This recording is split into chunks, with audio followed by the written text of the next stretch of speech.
హృదయపూర్వక నమస్కారాలు. రోజు గవర్నర్ గారి ప్రసంగంలో బడ్జెట్ సంబంధించిన ప్రసంగంలో గవర్నర్ గారు ప్రసంగిస్తున్నప్పుడు గత ప్రభుత్వంలో ఉన్న నాయకులు, వారి సభ్యులు చాలా హుందాగా గవర్నర్ గారు ప్రభుత్వం తరపున ఆయన సందేశాన్ని తీసుకెళ్తున్నప్పుడు వారు చేసింది ఏమాత్రం సబబుగా లేదు.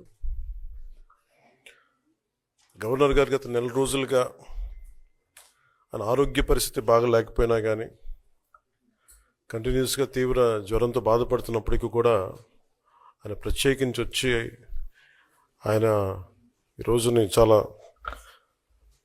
ఘనంగా, చాలా బలంగా ఈ మెసేజ్ని ఇచ్చినందుకు ముందుగా గవర్నర్ గారికి మా ప్రత్యేక ధన్యవాదాలు. గవర్నర్ గారి ప్రసంగంలో వైసీపీ అగ్రనాయకత్వం కానీ, సీనియర్ నాయకులు కానీ, వారి ఎమ్మెల్సీ సభ్యులు కానీ గవర్నర్ గారి ప్రసంగం పత్రులు చించేయడం కానీ, లేదంటే వారు ప్రత్యేకించి డిమాండ్ మాకు ప్రతిపక్ష హోదా ఇవ్వాలి అనేది చాలా బలంగా మాట్లాడుతూ వచ్చారు. ఇది అడిగితే వచ్చేది కాదు, అది ప్రజలు ఇస్తేనే వస్తుంది. బేసిక్గా ఒకటి హయ్యెస్ట్ మెజారిటీ ఎవరికి ఉంది వాళ్ళు ప్రభుత్వం ఫామ్ చేస్తారు. వాళ్ళకంటే నెక్స్ట్ స్టేజ్ ఎవరికి ఉంటే వాళ్ళకి ప్రతిపక్ష హోదా ఇస్తారు. అంతేగాని గతంలో మేము ప్రభుత్వాన్ని పరిపాలించాం కాబట్టి మా ప్రతిపక్ష హోదా ఎవరికి ఇవ్వరు. కనీసం జనసేన కంటే కూడా ఒక సీట్ ఎక్కువ ఇచ్చినా కానీ వాళ్ళకి ప్రతిపక్ష హోదా దక్కేది. ఈ రోజున ప్రభుత్వంలో సెకండ్ లార్జెస్ట్ పార్టీ జనసేన. దాన్ని ప్రజల దృష్టికి తీసుకొద్దాం. వైసీపీ నాయకులు వాళ్ళు చేస్తుంది ఏంటంటే మాకు ప్రతిపక్ష హోదా ఇస్తే తప్ప మేము అసెంబ్లీలో అడుగు పెట్టాం, లేదంటే ప్రసంగాలను అడ్డుకుంటాం అని. ఇది సరైన మెసేజ్ బయటికి వెళ్దాం. ఇది సరైన విధానం కూడా కాదు.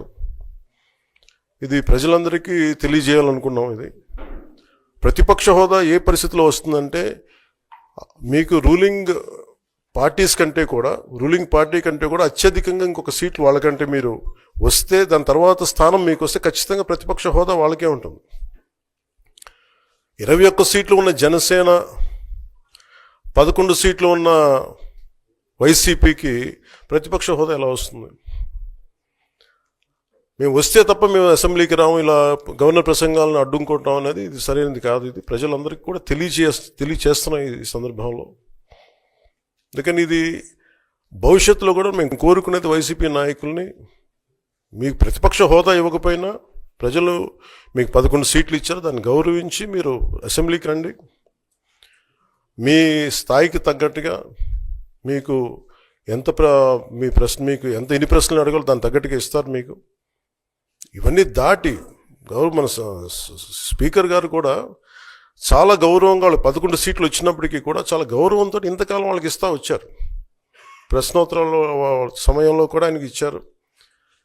గతంలో కూడా ఇవన్నీ ఆయన రావడానికి కూడా ఆయన ఎలా రావాలి, ఏం చేయాలి, దానికి కూడా చాలా ఏమాత్రం ఇబ్బంది పెట్టకుండా గతంలో కూడా చేశారు. ఫస్ట్ మీరు మనకి గవర్నమెంట్ ఫామ్ అయిన తర్వాత కూడా వీటిని దృష్టిలో పెట్టుకొని వైసీపీ కొంచెం హుందాగా వ్యవహరించాల్సిన అవసరం ఉంది. వైసీపీ నాయకులకు కూడా మీకు బాధ్యత ఉంది. గవర్నర్ గారి ప్రసంగాన్ని మీరు ఆ విధంగా మీరు ప్రశాంతంగా విని దాన్ని వచ్చే ఇంకా జరుగుతున్న సమావేశాల్లో మీరు దాని లోటుపాట్లు మీరు చెప్తే బాగుంటుంది తప్ప ఇలా కూర్చోబెట్టి అరుపులు కేకలు ఇది సమంజసంగా లేదు. అంటే అర్ధాంతరంగా ప్రతిదానికి అసెంబ్లీలోకి రాగానే గొడవ పెట్టుకోవాలి, దేన్నైనా విభేదించాలనేది ఇది చాలా లో లెవెల్ ఆలోచన విధానం, లో లెవెల్ స్ట్రాటజీ. అది ప్లీజ్ మీరు అప్గ్రేడ్ అవ్వండి, మీరు అప్లిఫ్ట్ చేసుకొని మీరు కూర్చోబెట్టి డెమోక్రటిక్ ప్రాసెస్కి గౌరవం ఇవ్వండి. మనస్ఫూర్తిగా వైసీపీ నాయకులకి ఇది నా విన్నపం, నా విజ్ఞాపన. This what I would like to say. And నిజంగా కావాలి అంటే మీరు ఈ 5 సంవత్సరాల్లో మీరు ప్రతిపక్ష హోదా మీకు రాదు. అది మీరు మెంటల్గా ప్రిపేర్ అయిపోండి. 11 సీట్లతోటి మీకు ప్రతిపక్ష హోదా ఇవ్వబడదు, రాదు. ఎందుకంటే ఇట్ ఈస్ చంద్రబాబు గారు, గౌరవ ముఖ్యమంత్రి చంద్రబాబు గారు డిసైడ్ చేసేది కాదు, జనసేన డిసైడ్ చేసేది కాదు. దానికి రూల్స్ ఉన్నాయి, దానికి రెగ్యులేషన్స్ ఉన్నాయి, నామ్స్ ఉన్నాయి. ఉదాహరణకి నేనే ప్రభుత్వం, మన కేంద్ర ప్రభుత్వం ఫార్మేషన్కి మేము వెళ్ళినప్పుడు పార్లమెంటరీ లీడర్ని ఎన్నుకోవాలి మనం కూర్చున్నప్పుడు, ఎన్డీఏ పక్ష నాయకుడు ఎన్నుకోవాలనుకున్నప్పుడు నేను నాయకుల స్థాయిలో నేను కూర్చున్నాను. అదే నేను ఇక్కడ మంత్రిగా ప్రమాణ స్వీకారం చేసేటప్పటికి నన్ను ప్రధానమంత్రి గారి పక్కన నన్ను కూర్చోబెట్టలా.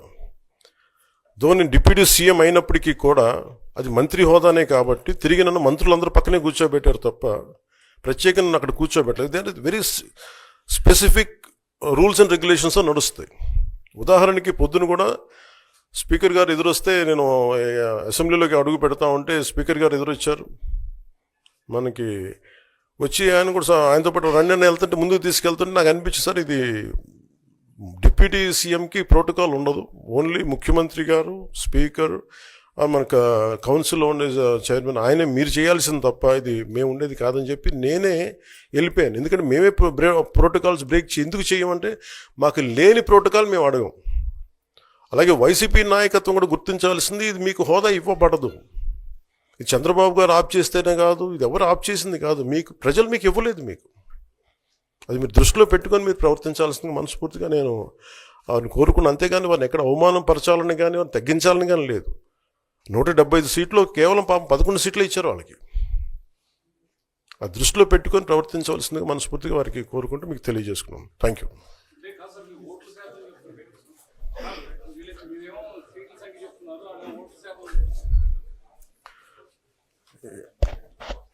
ఫస్ట్ అప్పుడు ఏం చేయాలంటే సార్, అప్పుడు జర్మనీకి వెళ్ళిపోవాలండి. ఇప్పుడు జర్మనీలో ఏంటంటేనండి, నేను జర్మనీ రిజల్ట్స్ కూడా ఏదో వచ్చినాయి చూస్తా ఉన్నా. ఎలక్షన్స్లో 25% వచ్చిన హైయెస్ట్ పర్సంటేజ్ ఆఫ్ వచ్చిన ఓటుకి ఇన్ని ఎంపీస్, ఇంత అసెంబ్లీ స్థానాలు ఉంటాయి వాళ్ళకి. 5% మించి తక్కువ వస్తే 5% ఓట్లు మిగతా వాళ్ళు పంచుకుంటారు.